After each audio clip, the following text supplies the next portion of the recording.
सबसे पहला टॉपिक है कि प्रजनन क्या होता है। क्या लगता है आपको प्रजनन क्या होता है? प्रजनन का मतलब होता है कि जब जीव अपने ही समान संतान को उत्पन्न करते हैं, उस क्रिया को हम लोग क्या बोलते हैं? प्रजनन। क्या बिना प्रजनन का जीव जिंदा नहीं रहेगा? रहेगा, लेकिन उसका अस्तित्व नहीं बचेगा।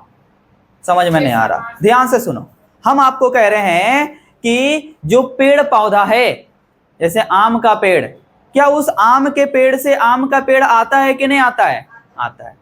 क्या उसके बीज को अगर नहीं लगाएंगे हम लोग, आम के जो पेड़ है उसका जो आम है उसको नहीं लगाएंगे जमीन में, उससे आम नहीं होगा, तो क्या वो आम का पेड़ जिंदा नहीं रहेगा? रहेगा, लेकिन क्या उसका अस्तित्व बचेगा? नहीं बचेगा। जैसे जितना भी मनुष्य है, अगर मनुष्य अपने समान संतान को उत्पन्न ना करे तो क्या मनुष्य जिंदा नहीं रहेगा? रहेगा, लेकिन आने वाले समय में क्या उसका वंशज बचेगा? नहीं बचेगा। बात समझ में आया कि नहीं आया? है कि नहीं?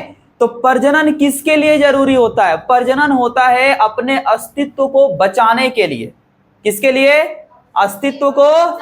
हर जीव प्रजनन करता है, जितना भी जीव है। पेड़ पौधों में भी प्रजनन होता है, बस अलग अलग तरीकों से होता है। आए कि नहीं समझ में? प्रजनन दो तरीका का होता है। एक होता है अलैंगिक प्रजनन। क्या होता है? और एक होता है लैंगिक प्रजनन। अलैंगिक प्रजनन को बोलते हैं असेक्सुअल रिप्रोडक्शन, और लैंगिक प्रजनन को बोलते हैं सेक्सुअल रिप्रोडक्शन। अलैंगिक प्रजनन उसमें होता है जिसमें दो लिंगों की जरूरत नहीं पड़ती। अब सोचो, अमीबा।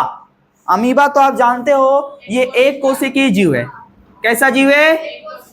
अब अमीबा से दो अमीबा में बदलने के लिए ये अमीबा शादी थोड़ी करेगा। मतलब अरे दूसर का अमीबी, ये अमीबा और दूसर का अमीबी, है कि नहीं? ऐसा होगा? ऐसा तो नहीं है। कोई अमीबी नहीं आएगा, उतनी का अकेले रहेगा ही, और अकेले से दुकेले हो जाएगा। समझे? मतलब इसमें क्या होगा? प्रजनन। प्रजनन पता अमीबा में कैसे होगा? अमीबा दो भाग में बंट जाएगा। ये एगो है, ये फुचक के दूगो हो जाएगा। तो एगो अमीबा यहाँ और एगो अमीबा यहाँ। यही अमीबा 20 से बट के कितना बन गया? 2 गो। तो एक अमीबा से कितना अमीबा? 2 अमीबा। प्रजनन हुआ कि नहीं हुआ? 1 से 2 हो गया। लेकिन क्या ये अलैंगिक है कि लैंगिक है? अलैंगिक। इसमें कोई लिंग का जरूरत पड़ा? नहीं पड़ा। लैंगिक प्रजनन कैसे होता है? जैसे मान लो कि मनुष्य, जैसे हम, है कि नहीं, अब शादी ब्याह करेंगे तो एक नया संतान उत्पन्न होगा, है ना? उसको स्कूल भेजेंगे पढ़ने के लिए। समझे कि नहीं समझे? तो क्या हम अपने से बट के दूगो हो जाएंगे? 20 से काट लेते हैं, दूगो बन गए, एगो दूगो, ऐसे होगा? मेरा में अलैंगिक प्रजनन नहीं, कुछ होगा लैंगिक प्रजनन। किसमें?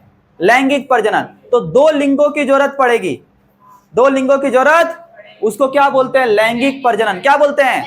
लैंगिक प्रजनन। चाहे लैंगिक प्रजनन हो या अलैंगिक प्रजनन हो, दोनों के लिए शरीर का पोषण जरूरी होता है कि नहीं? मनुष्य के शरीर का एग्जाम्पल अगर लेते हैं, मनुष्य के शरीर में अलग अलग तरह का क्रियाएं चलता रहता है। जैसे हम लोग सांस लेते हैं और सांस छोड़ते हैं, तो ये क्रिया हो गया श्वसन। क्या हो गया? श्वसन। सांस लेना छोड़ना, श्वसन। श्वसन क्रिया के वजह से हमारे शरीर में ऊर्जा आता है। क्या आता है? ऊर्जा। आप कभी नहीं बोले थे, आप कभी दौड़ते हो, मान लो 1 किलोमीटर दौड़ गए, उसके बाद आप थक गए, आपका शरीर का ऊर्जा खत्म हो गया, फिर आप सांस कैसे लेते हो? पूरा हफ के लेते हो ऐसे। यानी कि आप जल्दी जल्दी सांस ले रहे हो, ऑक्सीजन जल्दी जल्दी डाल रहे हो बॉडी में, तो ऑक्सीजन जाएगा तो कोशिका में पहुंचेगा, पहुंच के कौन सी लाएगा? ऊर्जा। क्या लाएगा? ऊर्जा। तो श्वसन क्रिया के वजह से हमारे शरीर में ऑक्सीकरण होता है और ऊर्जा उत्पन्न होता है कि नहीं? उसके बाद मनुष्य के शरीर में और क्या होता है? पोषण। आप खाना वगैरह खाते हो तो आपके शरीर का पोषण होता है, शरीर बढ़ता है। उसके बाद उत्सर्जन, खाना उना खा लिए, पेट उठ भर गया, तो क्या वेस्ट मटेरियल को निकालोगे? नहीं निकालोगे, अंदर रहेगा, एकदम जाम हो जाएगा, फिर समझे कि नहीं? दिक्कत हो जाएगा। तो वेस्ट प्रोडक्ट को बाहर निकालना कौन सी कहलाता है? उत्सर्जन। क्या कहलाता है? आप क्या देखे? श्वसन, दूसरा क्या देखे? पोषण, और तीसरा क्या देखे? उत्सर्जन। ये तीनों क्रियाएं मनुष्य के शरीर में चलती है, और तब जाके मनुष्य प्रजनन के बारे में सोचता है। समझे कि नहीं? तो प्रजनन के लिए श्वसन, पोषण, उत्सर्जन महत्वपूर्ण है कि नहीं है? चाहे लैंगिक हो चाहे अलैंगिक प्रजनन, समझे कि नहीं? अब देखो अलैंगिक प्रजनन का विशेषता क्या है, इसका महत्व क्या है? अलैंगिक प्रजनन किसे कहते हैं, क्या बोले? जो अपने ही शरीर से टूट के दो अलग जीवों की उत्पत्ति कर ले, जिसको दो लिंगों का जरूरत ना पड़े, उसे क्या कहते हैं? अलैंगिक। और जिसमें दो अलग अलग लिंगों का जरूरत पड़ेगा उसे क्या कहेंगे? लैंगिक प्रजनन। क्या बोलेंगे? इसमें नर और मादा की जरूरत पड़ती है, इसमें नर और मादा की जरूरत नहीं पड़ती। बात क्लियर है? सबका अब महत्व देखते हैं कि अलैंगिक प्रजनन का क्या महत्व है और लैंगिक प्रजनन का क्या महत्व है ना? आप बोलो चलो, लैंगिक प्रजनन और अलैंगिक प्रजनन में एक अंतर क्या है? लैंगिक में मतलब कि लिंग का जरूरत पड़ता है, बहुत अच्छा, बिना लिंग का हो जाता है। अब देखते हैं अलैंगिक प्रजनन का महत्व क्या है। देखो अलैंगिक प्रजनन का 5 इंपॉर्टेंट महत्व हम बोर्ड में लिख दिए हैं। सबसे पहला महत्व क्या है? इस क्रिया में सजीव को संतान उत्पन्न करने के लिए किसी दूसरे सजीव पर आश्रित नहीं होना पड़ता। बात सही कि नहीं है? अलैंगिक प्रजनन में क्या किसी को दूसरा का ऊपर डिपेंड रहना पड़ेगा? नहीं, वो खुद क्या कर लेगा? प्रजनन खुद क्या कर लेगा? खुद 1 से 2 हो जाएगा, तो दूसरा के ऊपर कहां डिपेंड रह रहे हैं। और दूसरा क्या है? संततियां अपने जनक के गुणों के समान होती है। अलैंगिक प्रजनन में जो भी जन्म लेगा वो अपने जनक के समान होगा। जैसे देखो हम बोले भाई साहब एक अमीबा है, एक अमीबा से 2 अमीबा में बदला, दोनों अमीबा इस अमीबा के जैसा ही है, क्या अलग हो जाएगा? नहीं। और लैंगिक में कौन सी होता है? अपने जनक का समान नहीं होता है। कभी कभी मम्मी पापा गोरा, बेटा हो गया करिया, बोलता है कि नहीं? होता है कि नहीं होता है? या मम्मी बाबूजी करिया, बेटा हो गया गोरा, जनक के समान कभी नहीं होता है। और कभी कभी हो भी जाता है ना? जैसे मम्मी का फेस वैसा बेटी का फेस, और जैसे बाबूजी का फेस वैसा बेटा का फेस। कभी उल्टा हो जाएगा, मम्मी का जैसा बेटा और बाबूजी का जैसे बेटी, समझे कि नहीं? ऐसा हो सकता है। तो लैंगिक प्रजनन में जो संतान उत्पन्न होते हैं जरूरी नहीं कि अपने जनक का जैसा ही हो, लेकिन अलैंगिक में जरूरी है कि अपना जनक का जैसा होगा। तीसरा, वंश वृद्धि की दर तीव्र होती है। इसको खोजने का जरूरत नहीं है किसी को कि कोई मिलेगी, समझा कि नहीं? वैसा नहीं, ये अपने में प्रजनन कर लेगा। वंश वृद्धि की दर बहुत फास्ट, समझे कि नहीं? बहुत तीव्र। चौथा, इसमें वंश वृद्धि की निश्चितता होती है। कन्फर्म है कि इसमें वंश वृद्धि होगा। एक अमीबा से 2 अमीबा बदलेगा, कन्फर्म है। लेकिन कोई व्यक्ति है, कन्फर्म है कि उसका वंश वृद्धि होगा? नहीं भी हो सकता है, समझे कि नहीं? वंश वृद्धि नहीं भी हो सकता है। चलिए देखिए, जो अलैंगिक प्रजनन है उसका प्रजनन विधि एकदम सरल है और इसमें वंश वृद्धि होने में ज्यादा समय नहीं लगता। लेकिन वही लैंगिक देख ले, बोलो काची काची रहता है? एक सेकंड रुक। नर रहता है कि मादा रहता? बहुत अच्छा। करण का कहना है कि ये जो आपने बताया इसमें नर है कि मादा, देखो ये उभयलिंगी होते हैं, दोनों अंदर में गुण रहता है, समझे कि नहीं? नर और मादा दोनों का गुण, इसको बोलते हैं उभयलिंगी। कुछ बोलते हैं बेटा, नर से कैसे जन्म लेगा खाली, और मादा से सिर्फ ले सकता है? नहीं, तो ये होते हैं उभयलिंगी। क्या होते हैं? उभयलिंगी। Very good. लैंगिक प्रजनन में क्या होता है? उत्पन्न संततियों में माता पिता दोनों के लक्षण समान होते हैं।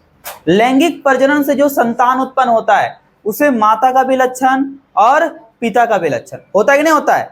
माता का भी लक्षण और पिता का भी लक्षण। मुंह आ गया माता जैसा, कान आ गया पिता जैसा, है कि नहीं? रंग आ गया माता जैसा, हाइट आ गया पिता जैसा, होता है कि नहीं होता है?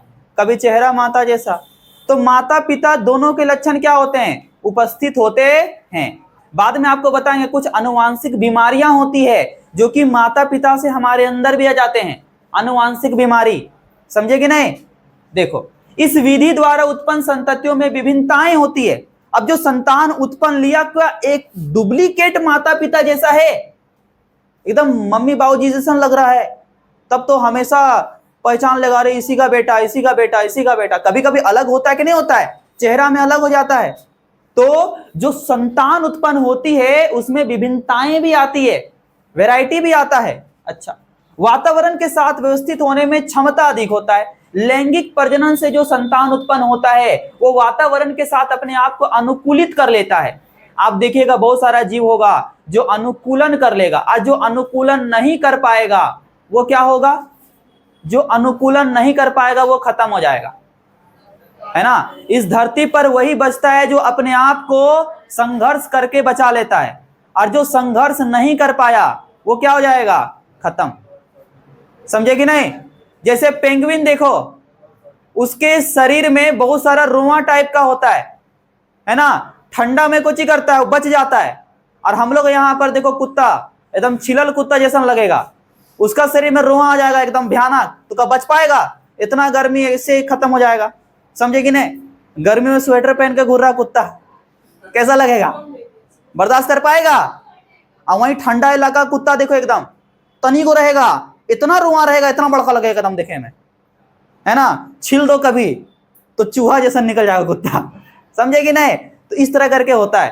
तो जो अपने आप को बचा पाया वो जिंदा रहेगा। उसी तरह जो लैंगिक प्रजनन से जो संतान उत्पन्न होते हैं वो वातावरण के अनुसार अपने आप को क्या करते हैं? ढाल लेते हैं। क्या कर लेते हैं? जिसके वजह से वो जिंदा रहते हैं।